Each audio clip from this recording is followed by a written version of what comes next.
আজকে আমি তোমাদের সামনে একটা নতুন ক্লাস নিয়ে এসেছি, যেটা হচ্ছে ইরিগেশন ইঞ্জিনিয়ারিং। তো ইরিগেশন ইঞ্জিনিয়ারিং গুপ্তা বইয়ের টোটালে কিন্তু 10টা প্রশ্ন এখানটায় আমি তোমাদেরকে শো করিয়েছি। তো এই 10টা প্রশ্ন কিন্তু আমি ডিটেলসের সাথে কিন্তু এক্সপ্লেন করব। ঠিক আছে, তো চলো বেশি কথা না বলে ক্লাসটা শুরু করি। তো সর্বপ্রথম 1 নম্বর প্রশ্ন যেটা বলছে দেখো, which of the following method of applying water may be use on rolling land. ঠিক আছে, তো রোলিং ল্যান্ডের ক্ষেত্রে ইউজ করা হচ্ছে যে মেথডটা, সেটাকে আমরা কি ফ্লোডিং বলবো? বর্ডার ফ্লোডিং বলবো, না চেক ফ্লোডিং বলবো, না পুরো ফ্লোডিং বলবো, না ফ্রি ফ্লোডিং বলবো? ডেফিনেটলি কিন্তু যারা ফ্রি ফ্লোডিং ভাবছো, তো ডি হয়ে যাবে, ফ্রি ফ্লোডিং হয়ে যাবে কারেক্ট অ্যান্সার। কেন ফ্রি ফ্লোডিং হয়ে যাবে? ফ্রি ফ্লোডিংটা জিনিসটা কি না, দেখো ফ্রি ফ্লোডিং হচ্ছে, তার যদি ডায়াগ্রামটা যদি তোমাদেরকে শো করি, যে এইরকমভাবে কিন্তু আমাদের কি হয়, মেন ডিচ, এটা হচ্ছে কি মেন ডিচ, মানে এইভাবে কিন্তু জলটা যাচ্ছে, এবং এখান থেকে আমাদের কি আসছে না, সাব ডিচ কিন্তু এইভাবে কিন্তু এখান থেকে আসছে, এইভাবে রয়েছে সাব ডিচ। এবং এই সাব ডিচ থেকে আমরা আউটলেট থেকে জলটা কি করছি, পাস করলাম কোথায় না, ফিল্ডে। এইভাবে কিন্তু আমরা জলটা নিয়ে নিলাম, আউটলেট থেকে জলটা ছেড়ে দিলাম, এগুলো হচ্ছে কি ফিল্ড। তো যেই এই জলটা আমরা ছেড়ে দিলাম, তখন এই জলটা আর আমাদের কন্ট্রোলে কিন্তু থাকলো না, মানে বাধা দেওয়ার মতো কেউ থাকলো না, পুরো ফ্রি অবস্থায় থাকলো। তাহলে 1 নম্বর পয়েন্ট হিসেবে কী করব, নো কন্ট্রোল। এটা আমরা বলতে পারি নো কন্ট্রোল। এটাকে আমরা চেক করতে পারবো না, ইরেগুলার শেপের হয়ে থাকে। ঠিক আছে, মানে সোজা কথায় আউটলেট থেকে যখন জলটা বেরিয়ে যাচ্ছে, তখন কিন্তু সেটাকে আমরা আর কন্ট্রোল করতে পারছি না, সে মুক্ত অবস্থায় থাকছে, শুধু বয়েই যাবে, তখন সেটাকে আমরা কি বলছি, ফ্রি ফ্লোডিং। এবং এই যে ফ্রি ফ্লোডিং, এই ফ্রি ফ্লোডিংটাকে আমরা কি বলি, এটা কিসের ক্ষেত্রে বেশিরভাগ আমরা করি না, রোলিং গ্রাউন্ডের ক্ষেত্রে। একদম হচ্ছে রোলিং গ্রাউন্ড, রোলিং গ্রাউন্ডের ক্ষেত্রে কিন্তু আমরা এটাকে ইউজ করি, এবং এটাকে মিল স্ট্রিপও বলা হয়, আবার অর্ডিনারি ফ্লোডিংও কিন্তু বলা হয়। তাহলে ইরেগুলার, তাহলে এটা আমাদের কী হয়ে যাবে না, বর্ডার ফ্লোডিং। কেন না, এখানটা দেখো রোলিং ল্যান্ড বলে দিয়েছে, রোলিং ল্যান্ড বলতে পারে, বা এখানটা তোমার অর্ডিনারি বলতে পারে, অর্ডিনারি বলতে পারে, মিল স্ট্রিপ ও বলতে পারে। এই তিনটের মধ্যে যে কোনো ওয়ার্ড একটা তোমাকে দিতে পারে, বা এটাও তোমাকে ঘুরিয়ে বলে দিতে পারে যে আউটলেট থেকে জল ছাড়া হলো, সেখানে কিন্তু কোনো আর বাধা দেওয়ার মতো কেউ থাকছে না, মানে কন্ট্রোল করা যাচ্ছে না, তখন সেই ফ্লোডিংটাকে আমরা কি ফ্লোডিং বলবো? তখন ফ্রি ফ্লোডিং, মানে আমাদের কন্ট্রোলে থাকছে না, মুক্ত অবস্থায় থাকছে, তাই না? তো এইরকম যদি হয়, তখন তাকে আমরা কি বলছি না, তোমার ফ্রি ফ্লোডিং। আচ্ছা, বর্ডার ফ্লোডিংটা কি না, দেখো বর্ডার ফ্লোডিংটা জানার আগে তোমাকে এটা জানতে হবে যে এই চেক ফ্লোডিংটা কি। চেক ফ্লোডিং না জানলে তুমি বর্ডার ফ্লোডিং বুঝতে পারবে না, তাই না?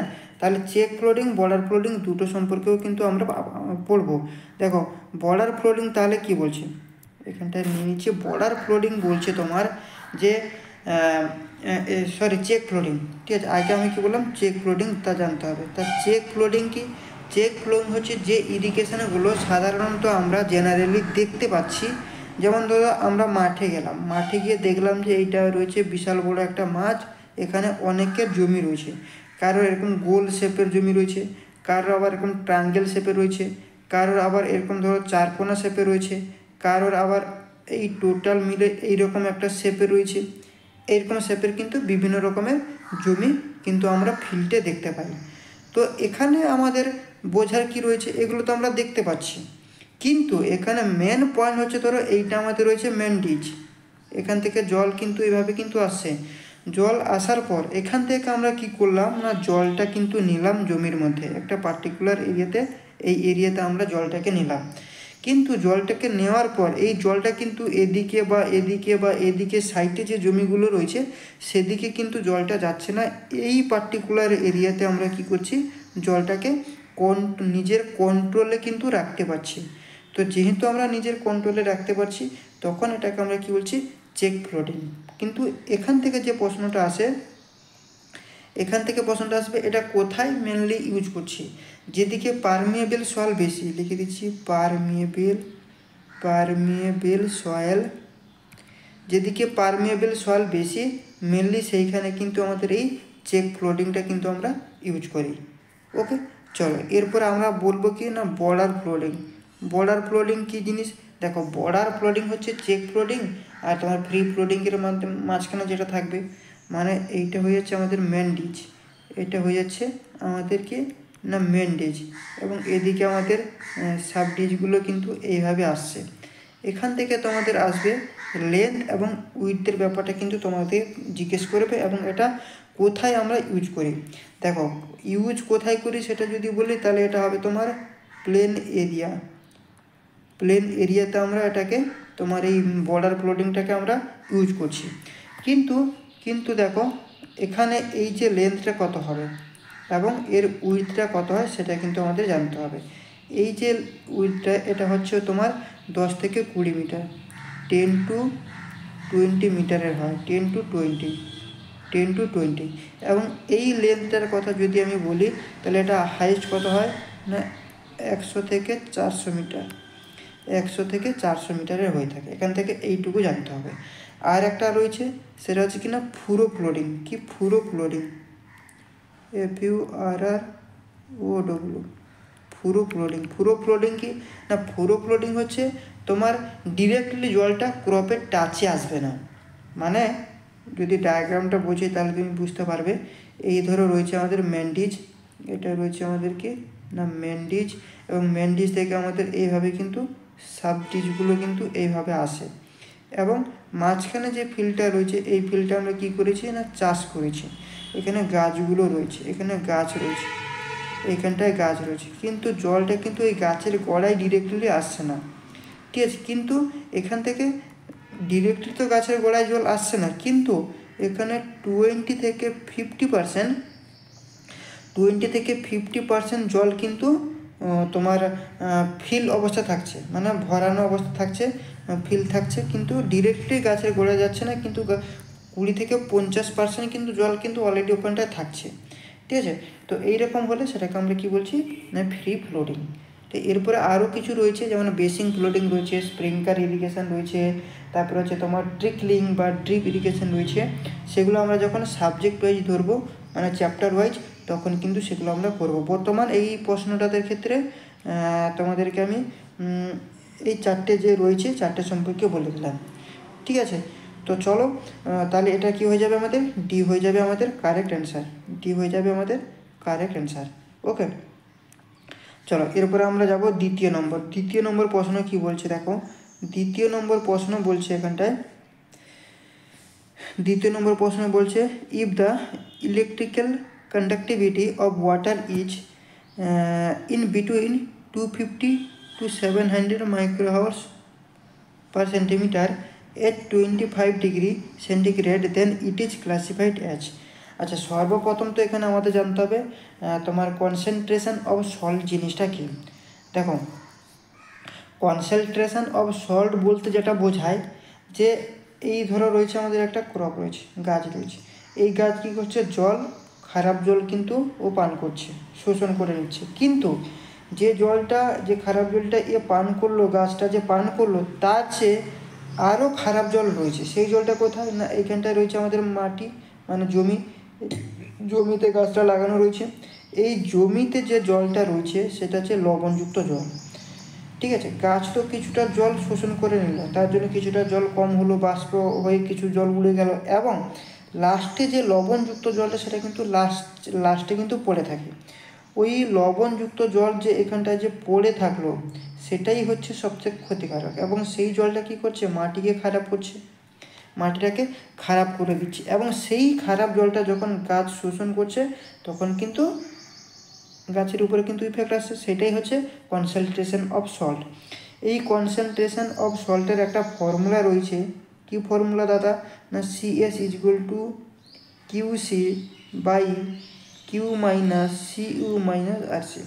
তো এখানে এক একটা জিনিসের সম্পর্কে আমরা জানবো, এই যে কিউ কী জিনিস, সি কী জিনিস, আর কী জিনিস, ঠিক আছে। তাহলে এখানটায় লিখে দিচ্ছি কিউ হচ্ছে তোমার টোটাল ওয়াটার প্রোভাইডেড, এখানটায় লিখে দিচ্ছি টোটাল ওয়াটার প্রোভাইডেড,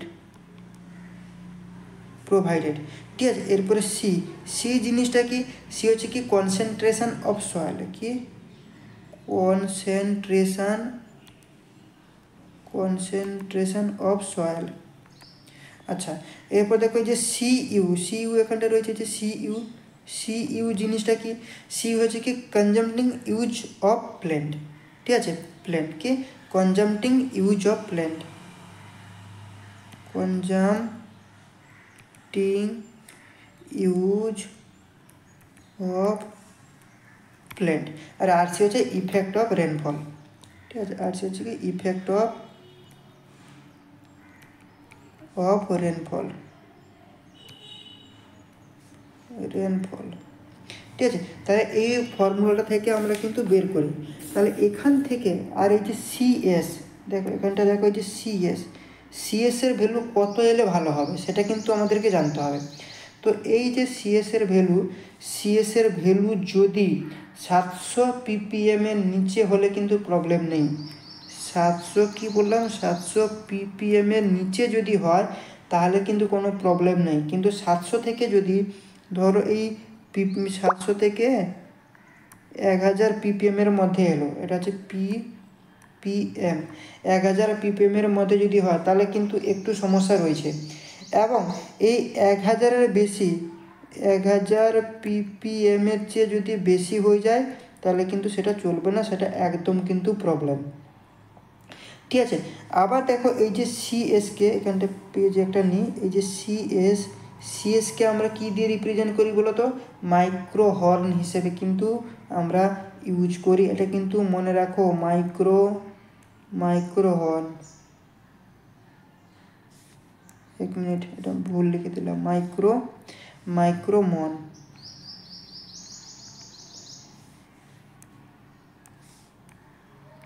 MOHON, ঠিক আছে। তাহলে সিএসকে কিন্তু মাইক্রোহর্ন হিসেবে কিন্তু বলা হয়। এখানে দেখো কিছু ভ্যালু আমরা জানবো, কি ভ্যালু না, দেখো এখানে C1, C2, C3 এবং C4 এই চারটের কিন্তু আমাদের এখানে ভ্যালুগুলো জানতে হবে, যে ভ্যালুগুলো আমাদের পরীক্ষায় আসে, ঠিক আছে। তো সর্বপ্রথম হচ্ছে তোমার লো কনজাম্পটিং, ঠিক আছে, এটা আমি লিখে দিচ্ছি এখানে অন্য কালি দিয়ে লিখে দিচ্ছি, এটা হচ্ছে কি লো কনজাম্পটিং। তার নিচে যেটা রয়েছে সেটা হচ্ছে কি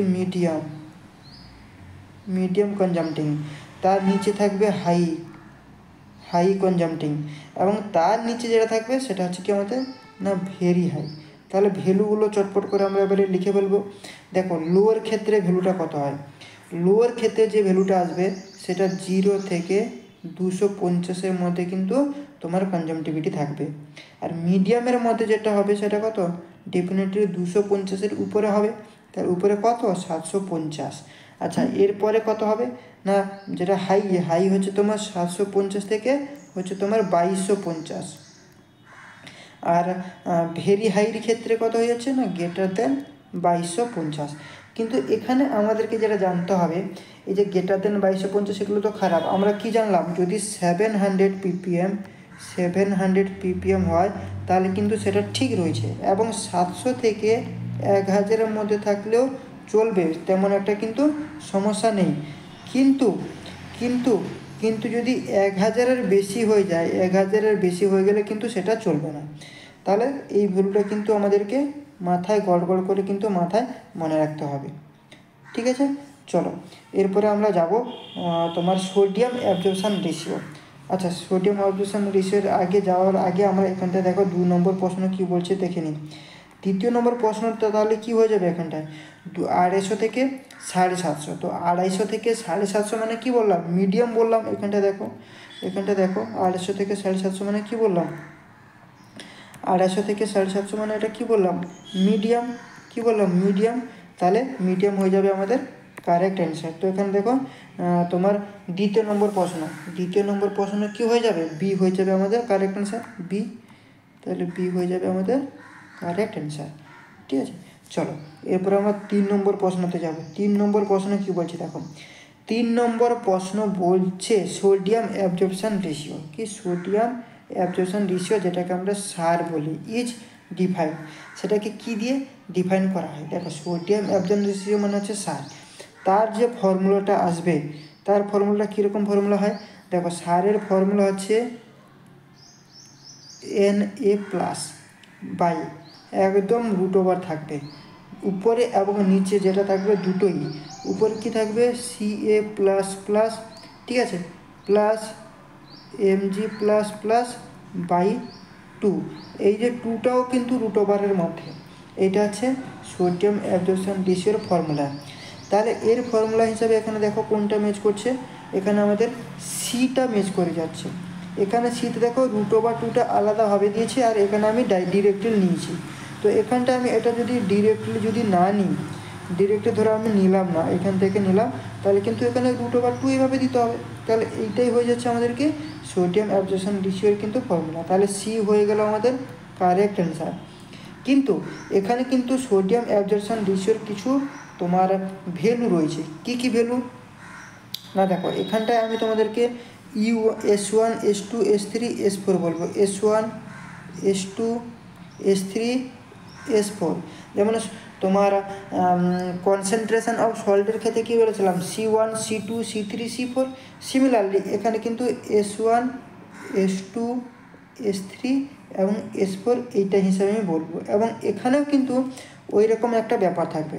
কি ব্যাপার দাদা না, দেখো সর্বপ্রথম আমরা লিখব কি না, লো সোডিয়াম। S2 ক্ষেত্রে হচ্ছে কি মানে মিডিয়াম সোডিয়াম। তারপরে কি লিখব, হাই সোডিয়াম। তারপর হচ্ছে কি ভেরি হাই সোডিয়াম। তাহলে লো সোডিয়ামের ক্ষেত্রে ভ্যালুটা কত হয়, এই যে লো সোডিয়ামের ক্ষেত্রে ভ্যালুটা কত হয় সেটা হচ্ছে 0 থেকে 10।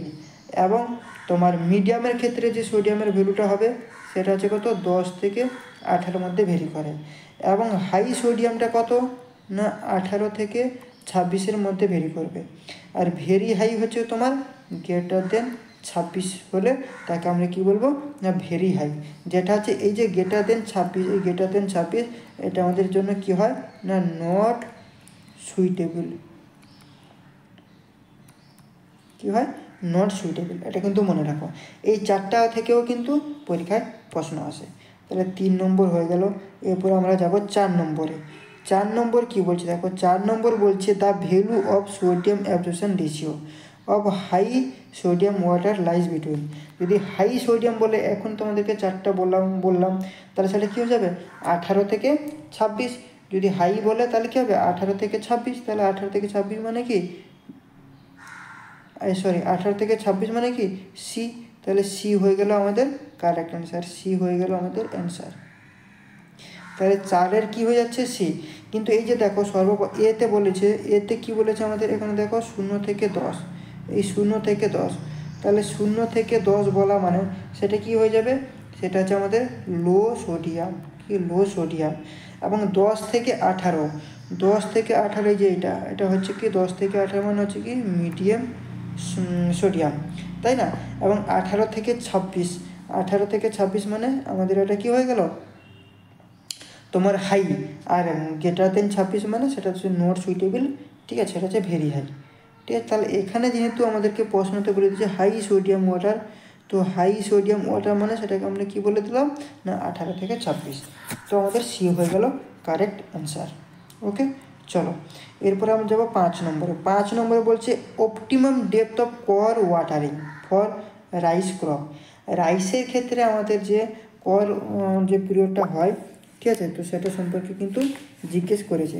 কিন্তু এখানে সর্বপ্রথম আমাদের জানতে হবে কোর ওয়াটারিং জিনিসটা কি এবং কোর ডেপথটা কি। এখানে দেখো বলেছে কোর ওয়াটারিং, তো এই কোর ওয়াটারিং জিনিসটা কি আমাকে তো জানতে হবে, বা কোর পিরিয়ড জিনিসটা কি সেটা তো জানতে হবে, তাই না। তো দেখো কোর ওয়াটারিংয়ের ডেফিনেশন আমি যদি তোমাদেরকে বলি, খুব ইজিভাবে বলবো সহজ ভাষায়, যে ফসল বপন করার পর প্রথম যে জলটা দেবো, ধরো এইখানটায় আমি একটা ফসল বপন করলাম, এই ফসল বপন করার পর প্রথম যে জলটা আমি দেবো সেটাকে বলছি কি না কোর ওয়াটারিং। আবার তুমি এটাকে এভাবেও বলতে পারো যে যখন ক্রপ কয়েক সেন্টিমিটার হাইট হয়ে গেল, হাইট হবে কয়েক সেন্টিমিটারের হাইট হবে, তখন যে জলটা আমরা দিচ্ছি সেটা হচ্ছে কি তোমার কোর ওয়াটারিং। তাহলে এখানে দুটো পয়েন্ট আমি তোমাদেরকে লিখে দেবো, ঠিক আছে। কি এখানটা লিখে দিলাম কোর ওয়াটারিং, কোর ওয়াটারিং। তাহলে কোর ওয়াটারিং বললে এখানে সর্বপ্রথম 1 নম্বর পয়েন্টে কী আসবে, দিস ইজ ফার্স্ট ওয়াটারিং, কি This is fast watering. This is fast watering after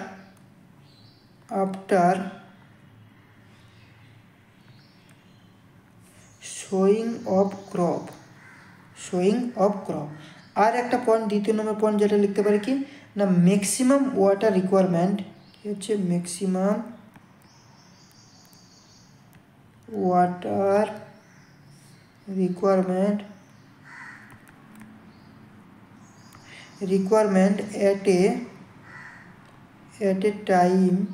at a time during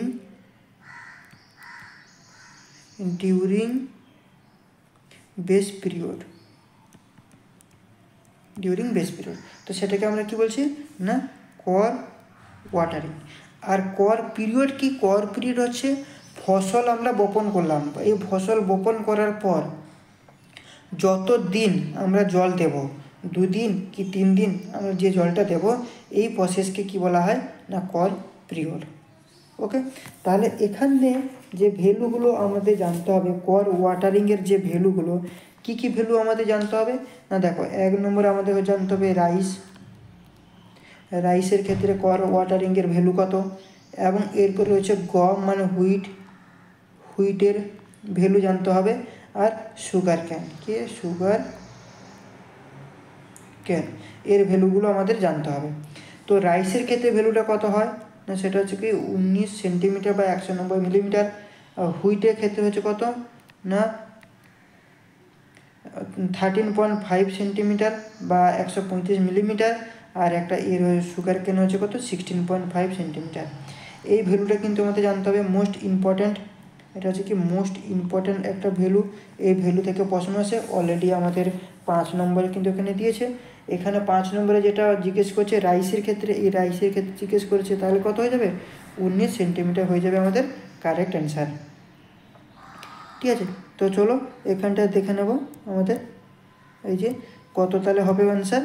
কর ওয়াটারিং তোমার রাইসের ক্ষেত্রে হচ্ছে 19 সেন্টিমিটার, মানে হচ্ছে 190 মিলিমিটার। তাহলে সি হয়ে যাবে আমাদের, সি হয়ে যাবে কারেক্ট অ্যান্সার, মানে 19 সেন্টিমিটার বা 190 মিলিমিটার। ওকে, তো এই ছিল আমাদের 5 নম্বর প্রশ্ন। চলো এরপরে আমরা যাব 6 নম্বরে। 6 নম্বর কি বলছে দেখো, 6 নম্বর বলছে irrigation water having the concentration of Na+, Ca+, Mg+ and তার ভ্যালুগুলো দিয়েছে 20, 3, 1 million equivalent per litre respectively will be classified as. সেটাকে আমরা কোন, এটা যদি মানে ম্যাথটা যদি আমরা সলিউশন করি, তাহলে সেটা লো সোডিয়াম ওয়াটারের মধ্যে আসবে, না মিডিয়াম সোডিয়াম ওয়াটারের মধ্যে আসবে, না হাই সোডিয়াম ওয়াটারের মধ্যে আসবে, না ভেরি হাই সোডিয়ামের মধ্যে আসবে। তো সেটা কিন্তু আমাদেরকে ক্যালকুলেশন করতে হবে, এবং এর যে ফর্মুলাটা তোমাদের সোডিয়াম অ্যাবজর্পশন রেশিওর যে ফর্মুলাটা বলেছিলাম, সেই ফর্মুলাতে কি করতে হবে, আমাদেরকে পুট করতে হবে।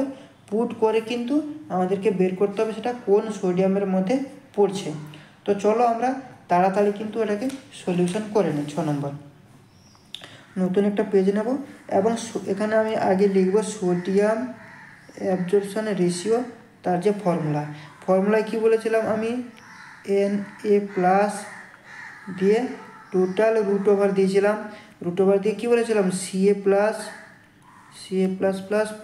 Mg++ বাই 2 এইটা বলেছিলাম। কিন্তু এখানটায় দেখো তোমাকে n এর ভ্যালু বলে দিয়েছে, তাহলে এই n এর ভ্যালুটা আমাকে কত বলেছে, এই যে n এর ভ্যালু বলে দিয়েছে 20, এবং c এর ভ্যালু বলে দিয়েছে, এই যে c এর ভ্যালু বলে দিয়েছে কত 3, আর mgর ভ্যালুটাও কিন্তু আমাদেরকে বলে দিচ্ছে 1, আর 2 যেভাবে রয়েছে সেইভাবে রয়েছে। তাহলে এখানটা আমি শুধু পুট করে দিচ্ছি 20/3 + 1/2 দিয়ে এটাকে রুট ওভার দিয়ে দিলাম। তাহলে এইটাকে যদি সলিউশন করি, তাহলে আমাদের কত আসবে 14.42, 14.42 চলে আসে। তাহলে সোডিয়াম আমাদের যে অ্যাবজর্পশন রেশিও, এই যে সোডিয়াম অ্যাবজর্পশন রেশিও 14.42 আমরা এখানে পেলাম। কিন্তু এইটা কার মধ্যে রেঞ্জ করছে দেখো এটা হচ্ছে আমাদের 10 থেকে 18, এই যে ভ্যালুটা, এই ভ্যালুটার মধ্যে কিন্তু রেঞ্জটা রয়েছে। আর এইটা আমাদের কি, এটা হচ্ছে আমাদের মিডিয়াম সোডিয়াম। 10 থেকে 18 মানে কি মিডিয়াম সোডিয়াম। তাহলে এখানে দেখো অপশানে মিডিয়াম সোডিয়াম অপশানটা রয়েছে কিনা আমাদের দেখতে হবে। দেখো হ্যাঁ, দেখুন লো সোডিয়াম হবে না, হাই হবে না, ভেরি হাই হবে না, তাহলে এটা কী হয়ে গেল মিডিয়াম। কেন? 10 থেকে 18-র মধ্যে আমাদের ভেরি করছে। কত? 10 থেকে 18-র মধ্যে ভেরি করছে। আমরা যে ভ্যালুটা এখানে পেলাম, কত পেলাম? 14.42। তাই আমাদের কি হয়ে গেল এখানটা, যে মিডিয়াম সোডিয়াম হয়ে যাবে আমাদের কারেক্ট অ্যান্সার বি হয়ে যাবে কারেক্ট অ্যান্সার। ওকে, চলো এরপরে আমরা যাব 7 নম্বর।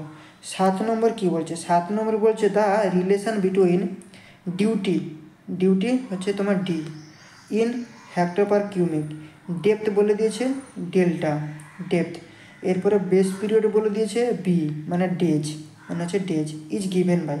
তার ফর্মুলা কি? এর ফর্মুলাটা কিন্তু আমাদেরকে জানতে হবে। সর্বপ্রথম আমি এখানে তোমাদেরকে বলবো, এই যে ডেল্টা এটা হচ্ছে কি ডেল্টা, হচ্ছে কি ডেল্টা। এই ডেল্টা মানে কি? ডেল্টা মানে হচ্ছে কতটা জল দেব, সেটাই হয়ে যাচ্ছে আমাদের। এখানটা বাংলা লিখে দিচ্ছি তোমাদের, কতটা জল দেব সেটা হয়ে যাচ্ছে ডেল্টা, ঠিক আছে। আর ডিউটি, যেটাকে আমরা ডি বলছি ডিউটি, আচ্ছা ডিউটি মানে হচ্ছে কত জমি চাষ হবে। আর বি হচ্ছে মানে ডেজটাকে আমরা রিপ্রেজেন্ট করেছি, মানে বি বলতে হচ্ছে বেস পিরিয়ড, যেটাকে আমরা ডেজ রিপ্রেজেন্ট করি। তো এই যে ডিউটি, এই যে দেখো ডিউটি যেটা বললাম, এই যে ডিউটি মানে কি? ডিউটি মানে হচ্ছে কি হেক্টর পার কিউমিক, এটা তোমাদেরকে বলতে হবে কি হেক্টর পার কিউমিক, ঠিক আছে। তুমি এটাকে এটাও বলতে পারো এই যে এম কিউ পার সেকেন্ড, এটাও কিন্তু তুমি বলতে পারো, ঠিক আছে। কিন্তু এক্ষেত্রে কিন্তু আমাদের দু রকমের ফর্মুলা আছে। কি কি ফর্মুলা? দেখো, একটা ফর্মুলা আছে আমাদের সেন্টিমিটার দিয়ে, আর একটা ফর্মুলা আছে তোমার মিটার দিয়ে। তো মিটার দিয়ে যে ফর্মুলাটা আছে সেটা কি ফর্মুলা? ডেল্টা ইজগুয়াল টু 8.64 বি/ডি। আর সেন্টিমিটার দিয়ে যে ফর্মুলাটা আসে সেটা হচ্ছে ডেল্টা ইজগুয়াল টু 864 বি/ডি। তো তোমাকে ধরতে হবে কোনটা মিটারে এবং কোথায় মিটার হবে এবং কোথায় সেন্টিমিটারে হবে, সেটা কিন্তু তোমাকে ধরতে হবে, ঠিক আছে। তো চলো বর্তমানে এখানে আমরা দেখব,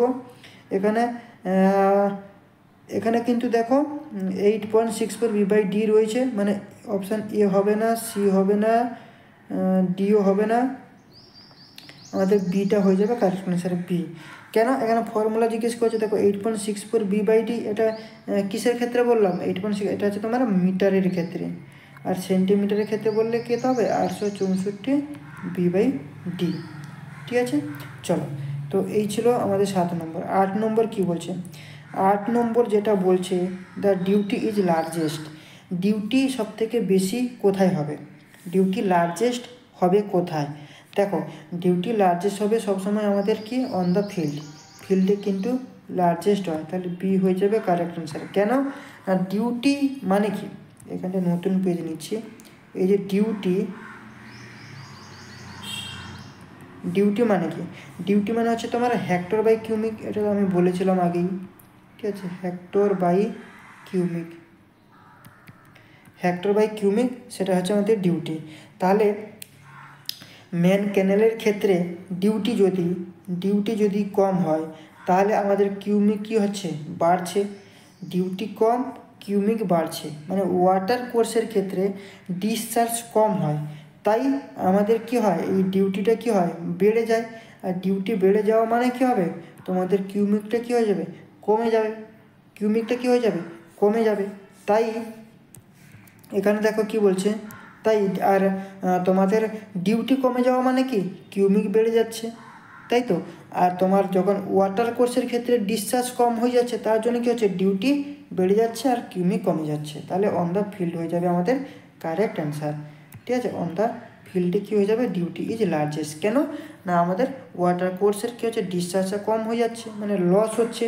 যে পরিমাণ আমরা জল ছাড়ছি ফিল্ডে, ধরো এইখানটায় আমি জল ছাড়লাম, এখানটায় রয়েছে আমাদের জমি, এখানে জলটা আস্তে আস্তে কী দেখা গেলো? এখানে মাঝখানে অনেকটা জল কিন্তু ইভাপোরেশন হয়ে উপরে উড়ে চলে গেল। তো যে পরিমাণে জল আমরা ছাড়লাম সেই পরিমাণে জল কিন্তু জমিতে এসে পৌঁছলো না, কিছুটা তোমার লস হলো। ঠিক আছে, এই ব্যাপারটা কিন্তু এখানে কনসেপ্টটা কিন্তু জুড়িয়ে রয়েছে।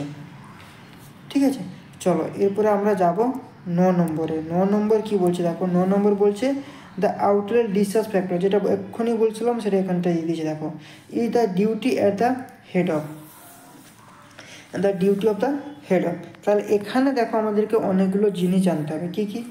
তোমার এই যে খুবই ইম্পর্ট্যান্ট এই নোটসটা, এটা তোমাদেরকে জানতে হবে বলতে খুবই ভালোভাবেই জানতে হবে। যেমন মেন ক্যানেলের হেডের ডিউটিকে আমরা কি বলি? এই যে মেন ক্যানেল, এখানটা তুমি দেখতে পাচ্ছ মেন ক্যানেল, এই মেন ক্যানেলের হেডের ডিউটিকে কি বলা হয়? সেটাকে আমরা কি বলি? Gross quantity.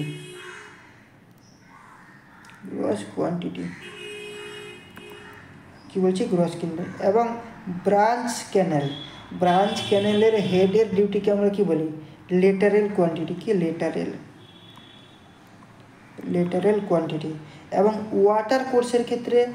ওয়াটার কোর্সের হেডের ডিউটিকে আমরা কি বলছি? Outlet factor. এটাকে আমরা কি বলছি? Outlet factor. এর মধ্যে কিন্তু অ্যান্সার রয়েছে আউটলেট ফ্যাক্টর। আর আর তোমার একটা রয়েছে ফিল্ডের হচ্ছে এটা হচ্ছে নিট কোয়ান্টিটি। ঠিক আছে, ফিল্ডের ক্ষেত্রে কী হয়? Net quantity. তাহলে এখানে আউটলেট বলে দিয়েছে ফ্যাক্টর। আউটলেট ফ্যাক্টর মানে কিসের? ওয়াটার কোর্স ডেফিনেটলি হয়ে যাবে, তাই তো? ডেফিনেটলি ওয়াটার কোর্স হয়ে যাবে। কেন না? ওয়াটার কোর্সের ক্ষেত্রে ওয়াটার কোর্সের মেন যে হেডের ডিউটিকে আমরা কি বলছি? Outlet factor. এখানে দেখো আউটলেট ডিসচার্জ ফ্যাক্টর বলে দিয়েছে, তাহলে কী হয়ে যাবে? সি হয়ে যাবে কারেক্ট অ্যান্সার। তাহলে তুমি এই নোটসগুলো যদি না জানো তাহলে কিন্তু এই প্রশ্নগুলো কিন্তু করতে পারবে না, খুব ডিফিকাল্ট হয়ে যাবে তোমার সলিউশন করাটা।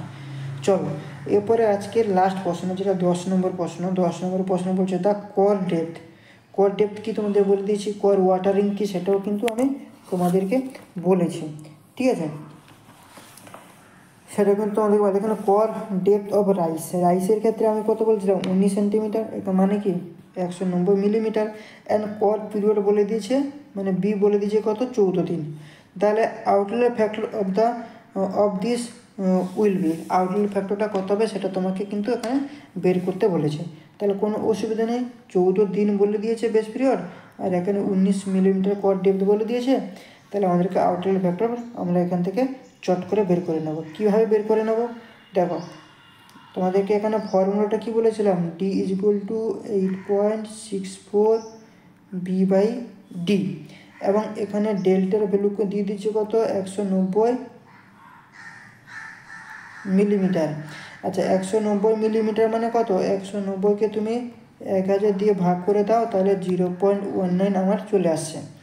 ঠিক আছে, এবং এখানে বেস পিরিয়ড তোমাকে কত দিয়েছে? বেস পিরিয়ড বলে দিয়েছে 40 দিন। এটাকে আমি সেন্টিমিটারে কনভার্ট করে নিলাম মিলিমিটার থেকে। তাহলে এবারে আমি এখানে ফর্মুলা পুট করব। এই যে ফর্মুলাটা কত? 8.64 B/D। তাহলে 8.64 B, এই বির জায়গায় আমি কি বসে দেবো? 14। আর ডি জায়গায় কি বসে দেবো? এই 0.19 বসে দেবো। তাহলে দেখো এখানটায় সলিউশন যদি করি, তাহলে D is equal to 8.64 into 14/0.19। তাহলে এটাকে সলিউশন করলে আমাদের অ্যান্সার আসবে কত? 637 কি হেক্টর পার কিউমিক। তাহলে 637 অপশানে রয়েছে কিনা একবার আমরা দেখব। 637 দেখো, হ্যাঁ সর্বপ্রথম রয়েছে 637 হেক্টর পার MQ পার সেকেন্ড। তাহলে এইটা হয়ে যাবে আমাদের কারেক্ট অ্যান্সার, এ হয়ে যাবে আমাদের কারেক্ট অ্যান্সার। তবে দেখো এখানটায় আমি যে ফর্মুলাটা নিলাম এটা মিটারে নিয়েছি। কেন মিটার নিলাম, সেন্টিমিটারে কেন নিলাম না, সেটা কিন্তু তোমাকে এই প্রশ্ন দেখে বুঝতে হবে। প্রশ্ন তো যদি না থাকে, যদি বুঝতে না পারো, তাহলে এই যে অপশানগুলো থাকবে, অপশানগুলো তোমাকে দেখতে হবে যে সেন্টিমিটারে রয়েছে না মিটারে রয়েছে। এখানে দেখো সবগুলো অপশান দেখো মিটারে রয়েছে, তাই আমি কি করলাম? মিটারের ফর্মুলাটা ধরলাম 8.64 B/D, এই ফর্মুলাটা ধরলাম। আর অপশানে যদি সেন্টিমিটার দিয়ে থাকতো তাহলে আমি 864 B/D এই ফর্মুলাটা কিন্তু ধরতাম। ঠিক আছে, তো বন্ধুরা আজকে ছিল এই প্রশ্ন, এই 10টা প্রশ্ন তোমাদেরকে সলিউশন করলাম। যদি ক্লাসটা ভালো লাগে অবশ্যই চ্যানেলটাকে তোমাদেরকে সাপোর্ট করতে হবে, তার জন্য তোমাদেরকে সাবস্ক্রাইব করতে হবে, লাইক করতে হবে, বন্ধুবান্ধবের সাথে বেশি বেশি করে শেয়ার করতে হবে, ঠিক আছে? তো বেশি বেশি করে শেয়ার করতে হবে। এবং কোথাও যদি বুঝতে অসুবিধা হয় তাহলে অবশ্যই তোমরা কমেন্ট সেকশানে যাও, কমেন্ট সেকশানে গিয়ে তোমরা কমেন্ট করো, ঠিক আছে? তো আজকের জন্য এখানটায় ভিডিও শেষ করছি, নেক্সট পার্টে দেখা হবে, ততক্ষণের জন্য থ্যাংক ইউ, চলো বাই।